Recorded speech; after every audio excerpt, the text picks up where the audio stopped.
Welcome to episode 1 of Malaise 2026. Our first match is going to be between Dark Samus and Baytwotta.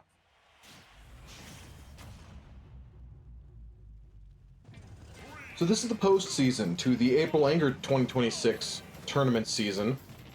Postseason has a couple of things different from the tournament season. First thing you might have noticed, well aside from the name change I suppose, is that we have an expanded stage list. It's actually the same stage list that we had in the March Malcontent preseason. It has a couple stages that aren't exactly tournament viable, but they're fine enough for our purposes. But for the actual event, a couple of them have too much, I don't know, I guess I'd say RNG elements, or maybe just a little bit too extreme. Usually not allowed in tournaments for various reasons. For example, a stage like this is actually a pretty tame stage, but tournament participants don't appreciate stuff like... So this is the hazardless version of the stage. I believe it switches planes from the red plane to the yellow plane at some point. Any stage transition like that will at some point get somebody killed, and if you're doing this for money, then you don't like any semi-random... Even if it's not random, because I guess it would be timing based and therefore predictable. Normally, mastering the stage transitions is seen as less important compared to mastering being better than the opponent. Other things that we have different is that it's not a winner-take-all tournament. It's actually, if you lose, you have to compete further. Because the point of the postseason is that we're trying to figure out which amiibo is the lowest performing amiibo out of the bunch. So if you win this round, then you're not playing next round or the round after that for the entirety of Malaise. And the eventual end goal is actually that the 4 lowest performing amiibo will all be retrained for next year. The idea being that eventually, as we keep doing this year after year, the amiibo will all become incredibly competent. Or at least I guess that's the hope. Dark Samus actually clashing with Baytwotta's smash attack there. Not a gamble I would have gone for. Also, already you can kind of see why these amiibo didn't make it into the main tournament. We're at about 2.5 minutes into this match and no one's died yet, and everyone's at over 100%. So these amiibo, at least in particular, have a hard time actually killing their opponent, and that's not great in a tournament. Baytwotta actually fell out of the up smash there. That's not great for Dark Samus. Forward tilt, that's not going to get the kill. It does at least get your opponent off of you. Baytwotta using the respawn invincibility to start a combo and not finish it. Always stuff you don't want to see. And by extension, I should mention that the postseason, the matches always go a little bit longer than the main tournament season. Granted, near the end, some of the matches got very quick because of how efficient the amiibo were.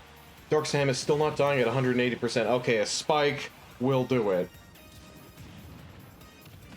But it's usually in the postseason where we get most of our super sudden death matches. Because usually the amiibo who make it pretty far in the tournament are either great at surviving or great at killing their opponent. And one of the tricks of Smash Brothers is that survival is good, but if you can't ever defeat your opponent, then what are you surviving for? If that makes sense.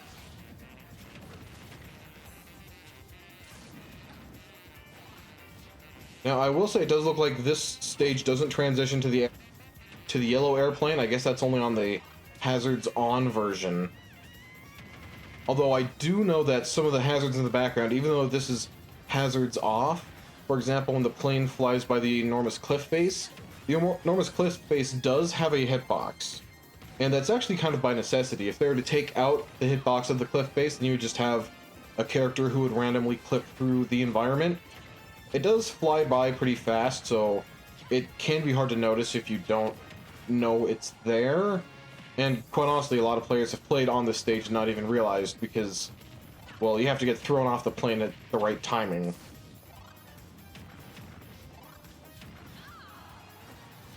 Dark Samus kept her jump throughout all of that. Dash attack is able to take Baytwotta's next stock. Now, Baytwotta is an amiibo who's had to be retrained before. And since we're not at the tournament season, I can show a little bit of commentator's bias. That's actually a pretty good forward smash. The goal is that any amiibo who's been retrained shouldn't have to be retrained again. It has happened a couple of times. A little bit of that is actually kind of the limits of the Smash Ultimate CPU AI, which the amiibo AI does use as a foundation. Since they pretty much have to program in behavior for all of the characters, and there's just about 100 characters in the game. I guess it depends on how you count them. But there's a lot of characters. Even if you don't include Echo Fighters as a different character, that is still a lot of programming, because every character needs their own base capabilities of how any character would move in this game. Then every character also needs their character-specific whatever. Even if a lot of characters may not have particularly, say, troublesome movement or anything of the sort, you still need to program stuff in, like, what moves kill, what kind of range they have, how fast the character can move. A lot of stuff like that needs to be accounted for just to make the CPU functional. Alright, so it looks like Dark Samus won that, so you're not going to be seeing Dark Samus for the rest of the year. Next up, we've got Little Mac against Lucario. Gonna be on Yoshi's story for this one. So this stage wasn't included in the tournament specifically because it's just an alternative battlefield. A lot of tournaments actually will allow this stage. I obviously don't know of every tournament ever, so you just have to consult your local tournament person. The platform layout is similar, the blast zones are a little bit smaller, and actually the slopes at the side of the stage can mess up some characters quite a lot, and other characters basically don't care. Really, it's character specific, so no generalizations here. Except I guess I will mention that the Belmonts really don't appreciate a slope at the ledge. But also anyone with any sort of movement ability, you need to know how your movement ability works on a slope. And a little bit of that is specific to each movement ability. In general, if you can walk on the slope, your movement ability should take you up the slope. But again, that's not a guarantee. I can't believe that worked. You usually don't see Little Max go for a down throw, up angled forward smash. Down throw to up special, I didn't think that worked either. Granted, I'm no Little Mac expert. The Little Mac amiibo actually kind of struggles, specifically in the amiibo format, just because Little Mac is a character who can get gimped off stage. And all the amiibos we've trained are actually a little more aggressive than you'd expect to be off stage. Some of them just have no fear. And also the AI doesn't know all of the minutia of how to recover as Little Mac. Aerial KO punch nowhere near as strong as grounded KO punch, by the way. Which are basically just a set of techniques that pretty much every Little Mac player should know to actually get you back to the stage every once in a while. It doesn't make his recovery amazing by any means, but it makes it just a little bit better, and Little Mac kind of needs anything he can get in that department. Also, for some reason, every Little Mac I play against online really loves to counter when they're trying to jump past the ledge. And it's really annoying because it just keeps getting me. I'll even try to, like, stall it out, and it just doesn't work. But a little bit of that, too, kind of depends on what character you're playing as. Any character with projectiles usually does a little bit better against Little Mac, simply because Little Mac kind of armors through a whole bunch of things. So if your character has to get up close to punch him, he's more likely to armor through and punch you back. Whereas if you throw a projectile on it, if he tries to armor through, best he can do is avoid the knockback of the projectile. But he still takes damage. That's one of the things how armor works. Lucario making it back to the stage. Not punishing Little Mac on the recovery. But he tried. He just failed.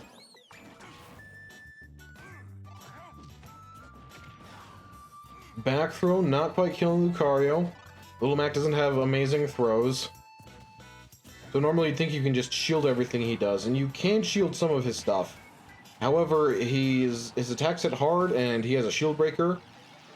It's actually down-angled forward smash, believe it or not. So, yes, you can shield him, but you do kind of put your life on the line every time you try.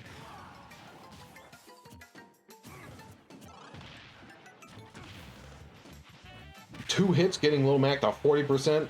Lucario does have a lot of aura stored up right now. And dash attacks killing him off the side of the stage.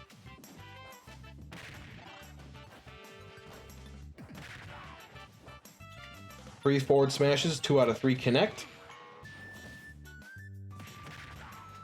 And Lucario just held his shield for a little bit too long, kind of just letting Little Mac punch him. Now, there are some who condone to the philosophy that since Lucario gets stronger as he takes damage, that he should put himself in situations purposefully where he takes damage. Truthfully, though, well, Aura is definitely very strong. I don't think it's ever worth putting yourself in the range of Aura earlier, specifically because it does leave you more likely to be killed, and if you can still hit the opponent without Aura, it just puts you in a better situation for when you do finally hit that high percent. I'm sure there's some matches where it ends up working out, but if you're in perfect control of... Oh, that killed Lucario. Good job on Little Mac.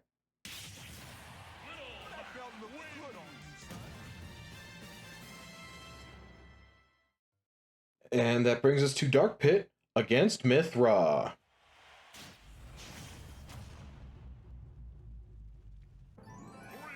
The Mythra amiibo will be starting out as Mythra, but the character will be free to choose between the two.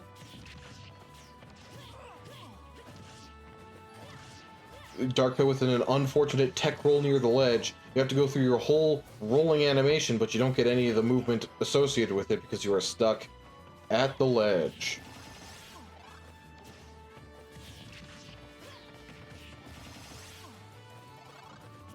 Again, Dark Pit tech rolling to the ledge, but he did actually get slightly further away from Mythra, so it kind of worked out.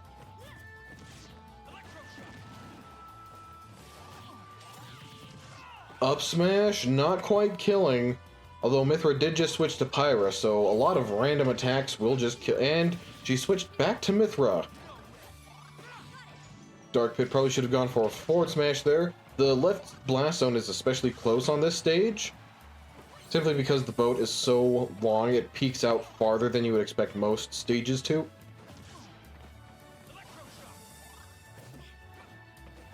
And since this is the hazardless version, you're not going to get the whole obstacle course of Rainbow Ride. You're just going to be chilling out on the boat the whole time. And I guess it's not really chilling because you are trying to not get killed by your opponent.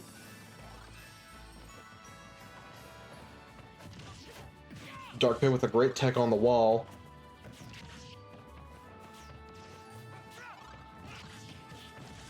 Gets Mythra into the corner, but she immediately gets herself out with a jab. Advice to new players is that oftentimes, instead of simply trying to avoid your opponent, you can hit them out of any of their untrue combos. Gets you out of a lot of situations, to be quite honest. And it's not normally something that a lot of newer players think of because you're currently getting kicked in the head. The last thing you think of is, now what if I punch them in the face before they kick me in the head the next time? You're usually thinking, alright, do I air dodge out of this? Do I directionally air dodge? Do I go for a tech maybe? Dark Pit with a footstool. And a well, okay, so it was a down air. It wasn't the sweet spot, but it sent Mythra just far enough that she wasn't able to grab the ledge after her recovery. Neutral air. I mean, I guess I could have assumed that Pyra can kill with a neutral air, but I don't think I've ever seen it. But I think it's usually because she's killing with a lot of her other moves.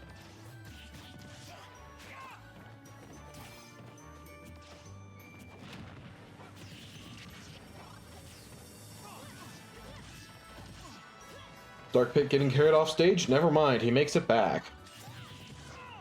Well, okay, he still needs to land.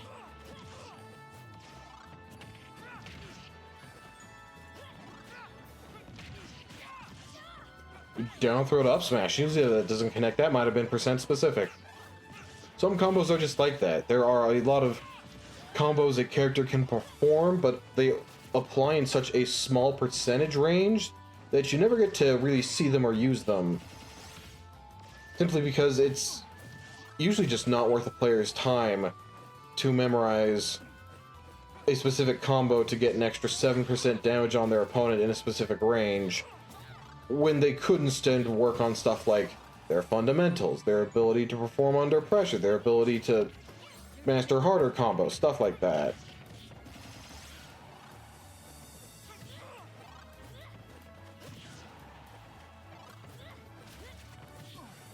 Especially with the propensity for a lot of combos to work at exactly 0% and never after, you really don't get too many people who just happen to know the 14.5% combo. Up air, not killing. I was gonna say that seemed a little bit early. Up smash definitely will though. Much stronger move. Which means that Dark Pit has earned his ticket out of the tournament. And here we have Chrom against Min Min.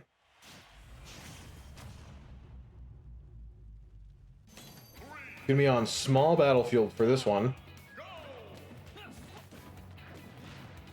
Chrom gets the first blood. He's gonna have a hard time, well, depending on how he plays, to be quite honest. Because Chrom is definitely a character who can run at the opponent if he so chooses. Min Min, with her long noodly appendages, usually succeeds in staying away and hitting her opponents from a range that only she can hit them from. So Chrom's fast enough to catch up to Min Min. However, he's so very fast on the ground, but if you run straight at Min Min, then she hits you with one of her arms. And Chrom just got a spike, so I think I'm going to shut up about talking about the matchup, because it's looking like he's got it covered.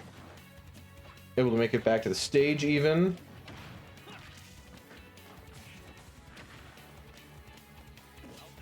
Min Min doesn't seem to know how vulnerable Chrom actually is during his up special. Especially since Min Min, with her incredibly long, extended hitboxes... disjointed, I guess I should clarify. Well, they're both, to be quite honest. But with her very long hitboxes, she has a very easy time hitting Chrom in his recovery if he doesn't perfectly snap the ledge.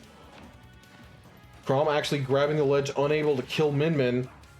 It probably would have been to his benefit if he didn't grab the ledge, because then he would have up special spiked her downwards, and that's usually a kill on most characters. Long distance grab. Min Min goes for the Dragon Arm, not able to land it. She goes off stage. And she does make it backstage, able to kill Chrom. Put her at a lot more risk than she probably should have gone for, though. Switching to the double Dragon Arm, you normally don't see Min Min's go for that. Because to be quite honest, her left arm is always a Dragon Arm. Her right arm, you can change between the 3 different arms. And with each arm having their own upsides and downsides, usually having a second Dragon Arm isn't nearly as useful as having an arm that's much quicker or an arm that's very good at killing. Not that the Dragon Arm's bad at killing, it's just that the... oh, I forget the name of it. It's the large electric ball arm. Up special kill, dragging Min Min down off the stage. I mean, since Chrom probably wasn't grabbing the ledge anyway, not a bad move.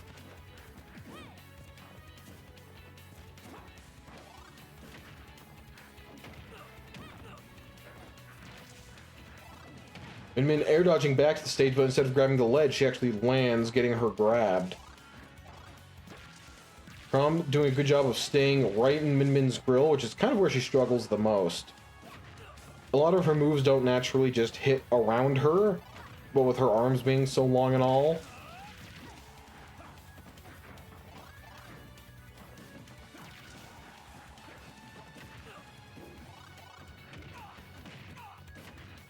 Chrom's off stage. Min Min goes for an arm kill, doesn't get it though. You could actually see there that when a character who has a tether is using the tether to grab a ledge, and a character without the tether is grabbing the ledge, they don't actually ledge trump each other off. It might also apply to two different characters using tethers. That one doesn't really come up, though, simply because already the tether can bypass getting ledge trumped. So why would you try to ledge trump someone with your own tether? If that makes sense. Alright, Min Min got a throw off. That should mean she gets her dragon arm, although I can't see it, actually. She has a very clear visual indicator. Min Min got the ledge second, goes for a re-grab, and doesn't get scooped to her death by Chrom. That's usually how Chrom ends a lot of, well, most of his matches. By recovering and then killing his opponent on the recover. It wasn't good enough to get him into the tournament this year, but many years he does make it in. Simply on that alone. Up smash? Not killing Chrom just yet.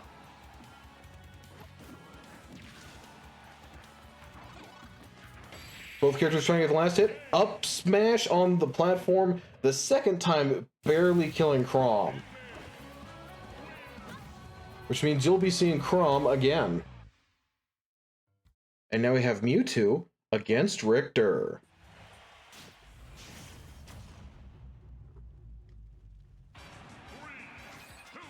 Gonna be on Pokemon Stadium for this one. How fitting. There are no home field advantages in Super Smash Bros. There are actually a couple character-specific stage quirks or oddities, but none of them are really seen as giving a significant competitive advantage. Footstool, not killing Mewtwo. The only one I believe that actually... okay, everyone's just playing off stage a whole bunch. Everyone able to make it back successfully, to my surprise. Especially since Mewtwo seems to be taking all the damage and Richter is taking very little. Okay, he did just run across the entire stage to get... Oh, I think the move might be called Psycho Cut? Dark Cut? It's actually one of the moves that isn't named after a Pokemon move. But it, like, almost could be. Which is a little strange because normally all of the Pokemon's moves that have names are actually named after a move from the games, even if they don't exactly fit super well. Biggest offender being Jigglypuff's Rest. Normally it's a move that full heals you, but for Smash Brothers it just kills people. Both of them do involve you falling asleep, though.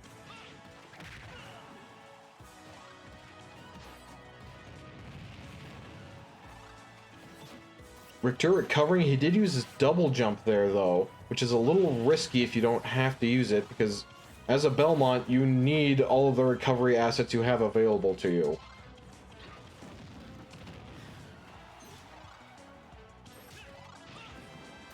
Barely making it back to the ledge. Good job, Richter. Very up close back air landing on Mewtwo. I believe on all of Richter's whip attacks, if you hit your opponent with your hand, it's a little bit less damaging than if you hit them with the end of the whip. It's not significant enough...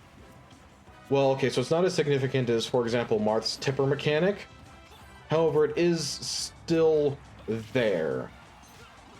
So even though you do have an incredibly long range, you do want to be using the end part of the whip instead of punching the opponent with a whip in your hand, if that makes sense.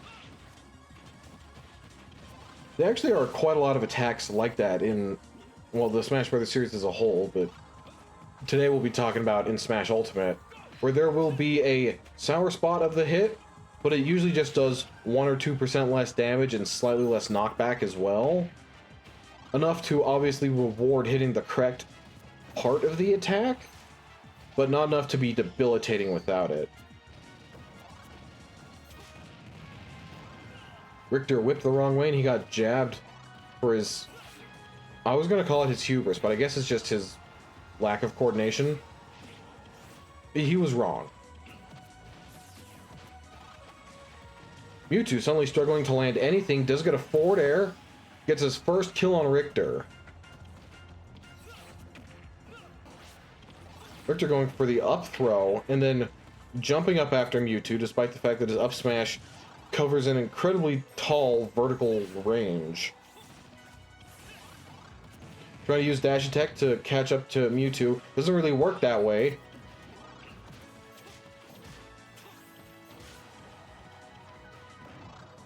just barely outspacing the forward smash, and then immediately running in to get hit by the next. Forward air off stage. A lot of people forget that Richter can just go off stage in pursuit of his opponents. Probably because his ledge trapping is just so good, it can be a little hard to justify giving that up to go off stage. That being said, since your opponent doesn't expect you to just jump and hit them with your whip, it does get people by surprise every now and then. Like, yes, it turns out there's a reason that a Richter player can force you off the... Mewtwo reversing the footstool on Richter, that's a very early kill. That might change the tide of the match. Right there, Mewtwo actually air dodging through the whip attack.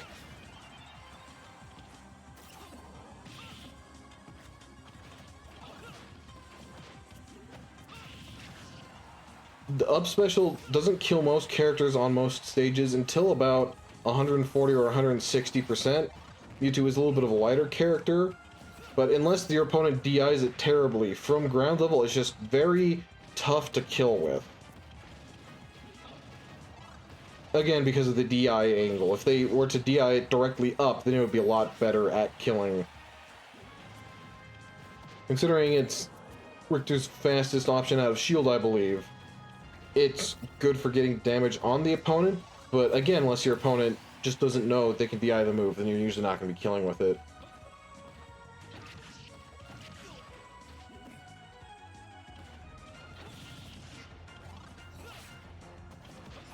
Little tough situation right there. Mewtwo had to tech on the platform, and Richter's really good at covering platforms. I mean, first of all, I believe on Pokemon Stadium, his up tilt actually just covers the entire space of the platform. You do have to be below it on the ground and centered to cover all of the platform space. And maybe there's like an inch on one side that won't get covered, but since most fighters are wider than 1 inch, except Mr. Game & Watch, but I mean in the XY axis, not the Z axis, that they'll still get hit by, for example, an up tilt on the platform. And that's not even including stuff like Richter can just jump up beside the platform and throw his whip along it, and it will usually cover the whole width of the platform as well. Up special, again, not killing, but putting on extra damage.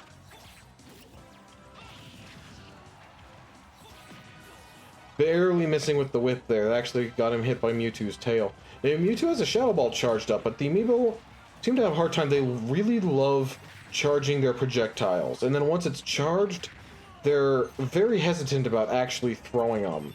They will use them from time to time, but if this was a real... That's a spike? That's a sour hitbox. I don't know why we got the flash screen then. Richter was unable to recover. I guess he should have used a forward air? Honestly, I thought he might have had his double jump left. Looks like Mewtwo's going to be winning. Alright, up next we have Terry against Pichu.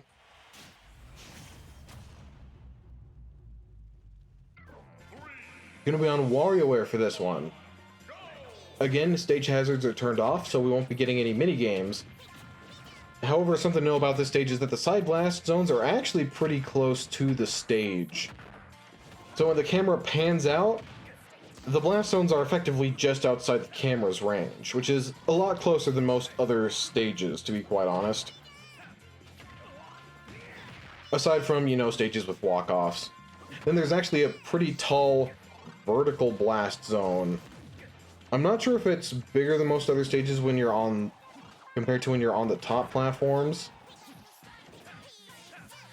Normally the incredibly close side platforms just takes priority. Down special, almost killing Pichu. Oh, and while we're talking about blast zones, I guess I should mention the bottom blast zone is pretty close to the ground level of the stage. Most of the effects, gonna be honest, heavyweight characters who usually have strong attacks that come out... So they come out faster than you would expect a heavy character's attacks to come out, but one of the consolations is that they have a lot of end lag at the end. Usually this will be like down airs, but it can be any attack really. So it makes them a great spike because it's very strong, you can hit people with it. However, if you miss the spike, and especially if you accidentally fastball first, then you just sort of fall off the stage to your death. Of course, those moves also always seem to be the ones that can be landing canceled early, or with a very sharp reduction on the landing lag. So you can land on the stage with them, but you can't just spam them off stage. Down smash is going to kill Terry. It actually sent him up a diagonal. I didn't know that move could do that. Usually I think it sends him a little bit at a lower angle. I guess Terry could have DI'd, which is something that I don't believe the amiibo normally do, at least intentionally. Actually, I think they have basic DI of some sort. They do. Okay, so first of all, accidental DI. If you hold a direction when you're getting attacked, that will influence where you get moved. And any of the, either the CPU AI or the amiibo AI, it doesn't disable the character's controls once they get hit by an attack. Because, gonna be honest, that would be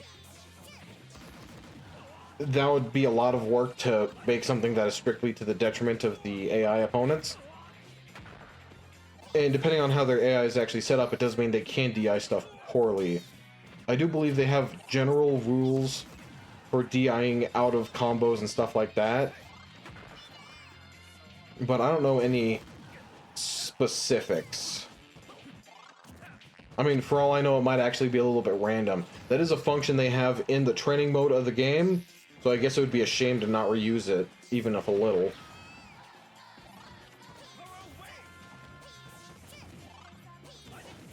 Terry getting clipped by thunder?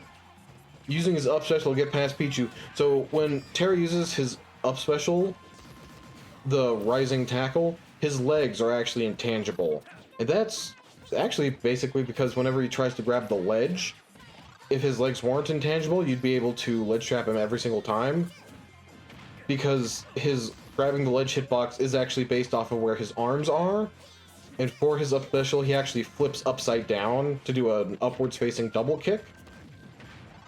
Which does mean that he, until the end of the animation when he actually corrects himself, and I'm not sure what the grab hitbox looks like then, but it would make it incredibly difficult to grab the ledge if you had to continuously peek above it. Because a lot of characters have moves calibrated to not hit below the ledge, so that people can actually grab the stage every now and then. But every character has moves that hit people on the same level as them. So being susceptible to every single one of those moves.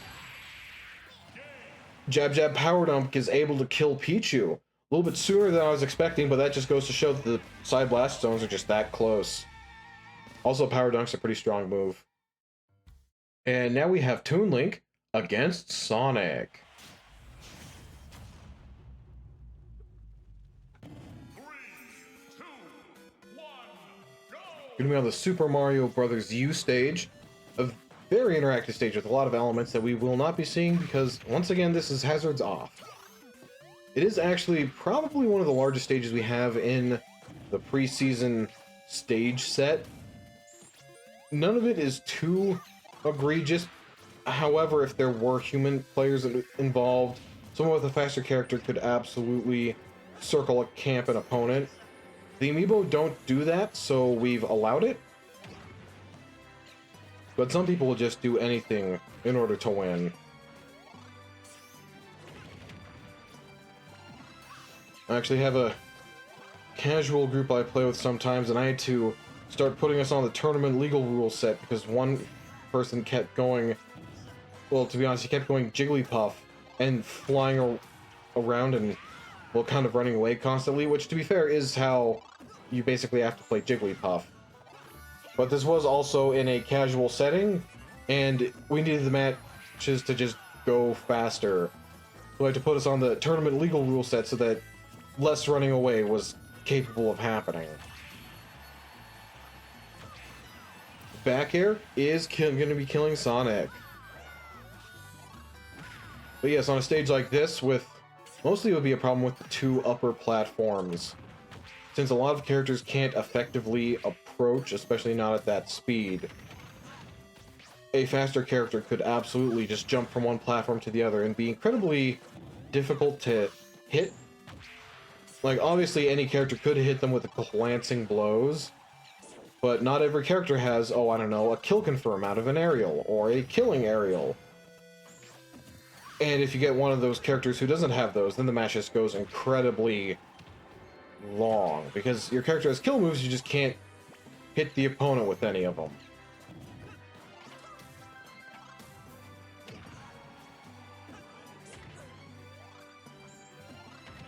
Toon Link using the absolute limit of the hook shot there. I didn't realize he went that far. And he... Okay, so he down aired on Sonic's shield. Got a little bit of pushback from that. That pushed him over the ledge, which meant he didn't land on the ground. A little embarrassing of a way to die.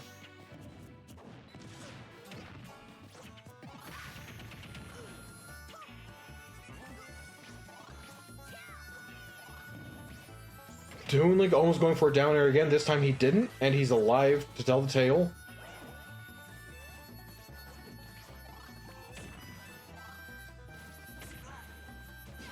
Toon Link having a hard time getting back on stage. It might have been actually because he was holding a bomb, since the AI is really liking the hookshot recovery, which isn't a bad thing to do, by the way. Especially if it lets you keep your jump. It can actually be a lot less risky than trying to go for the spin attack recovery.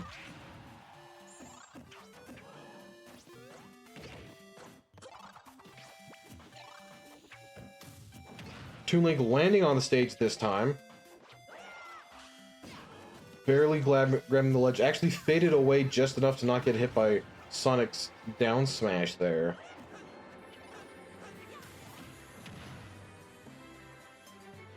Toon Link has gotten to touch the stage, but he hasn't really gotten to use it other than just setting foot. That's a really weird angle for that move to send.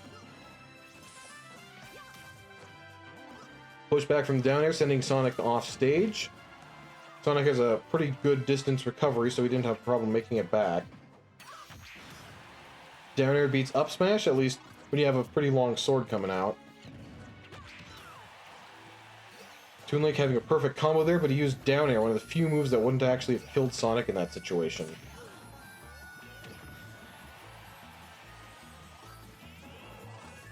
Toon Link making it back, but his... Oh, so he actually timed his get up so that the bomb exploded and didn't blow up on him. And then he Z-dropped the bomb to explode on himself anyway.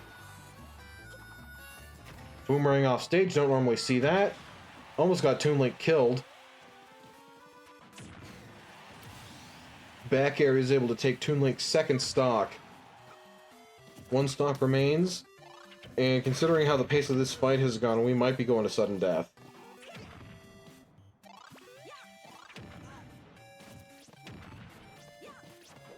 Although if Toon Link doesn't start actually hitting Sonic, then the match might actually go pretty short. Up smash barely clipping him through the platform.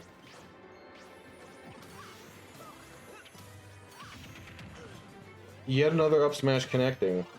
Toon Link has yet to answer. Okay, so we got a trade there after about 70%. Not looking good for people who want Toon Link to win.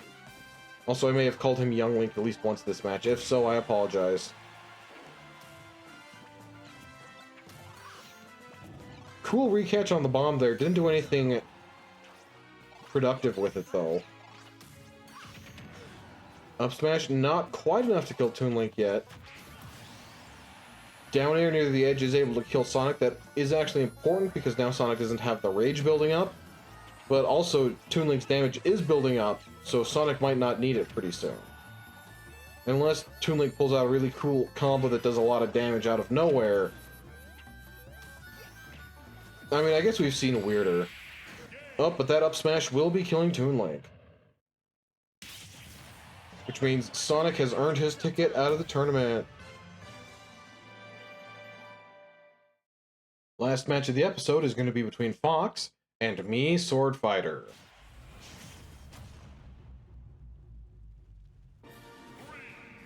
Gonna be on Bridge of Eldon for this one.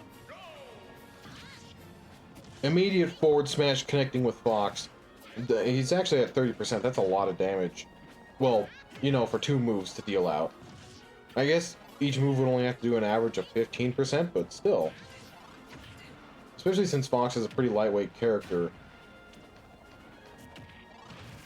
Definitely more of a glass cannon type character. He's also the fastest faller in pretty much every single Smash Brothers game. I mean, I'm sure there's technicalities, like any character with the metal power-up usually falls faster, which I guess would still mean that Fox would fall the fastest in any games that he's in where he has the metal power-up. Although I can't actually remember if Smash 64 had the metal box item. I know you fight Metal Mario in there. But I also don't know if Metal Mario fell faster than Fox. Playing near the side of the stage, always risky for the player who has less percent. Well, it's obviously easier. Oh, back throw, still not killing at 150%. Fox doesn't have very strong throws. He has a very strong normal attacks, so shielding him is normally the way to go. Especially since so much of what Fox does is punishable on shield.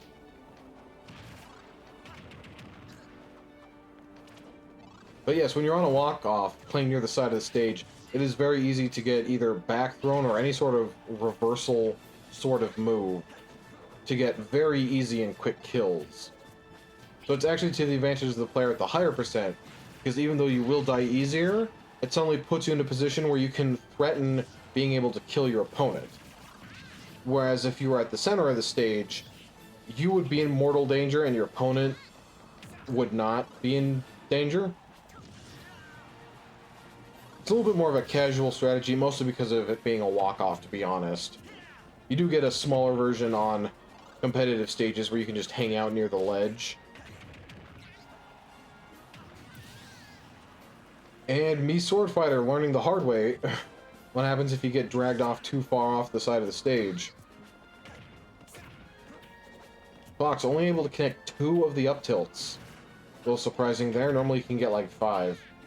But I guess it is character dependent.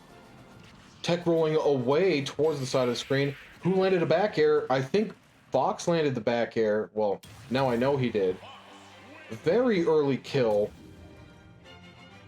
A little devious, but that's going to keep him out of the tournament. So that's it for this episode. Since all of the amiibo who didn't make it into the tournament are 50% less than the amiibo who did make it into the tournament, that was actually the left half of the bracket. So it's going to be moving a lot faster for the postseason. That's fine. It just means that the next episode is going to be the right half of the bracket. Until then, bye.